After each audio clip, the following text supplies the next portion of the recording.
શિક્ષણમાં કેટલી તાકાત છે તે આપણે જાણીએ છીએ કે એ કોઈ પણ દેશની દિશા અને દશા બદલી શકે છે, પણ શિક્ષણ જ ખતરારૂપ બનતું હોય તો શું કરવાનું?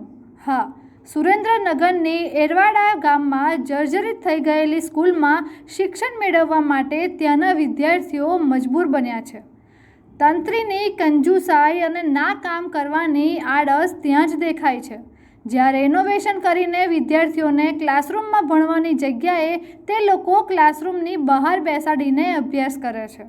ગામના જાગૃત સરપંચ દ્વારા વારે વારે રજૂઆત કરવામાં આવી હતી, તો પણ તંત્ર સુધી કોઈ પણ રેનોવેશન હાથ ધરવામાં આવ્યું નથી.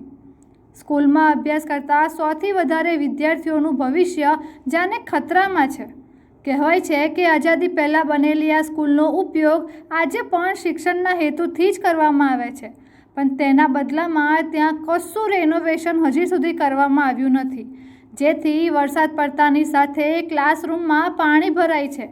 હવે બદનસીબે જો કોઈ દુર્ઘટના થાય તો તેની પાછળ જવાબદાર કોણ?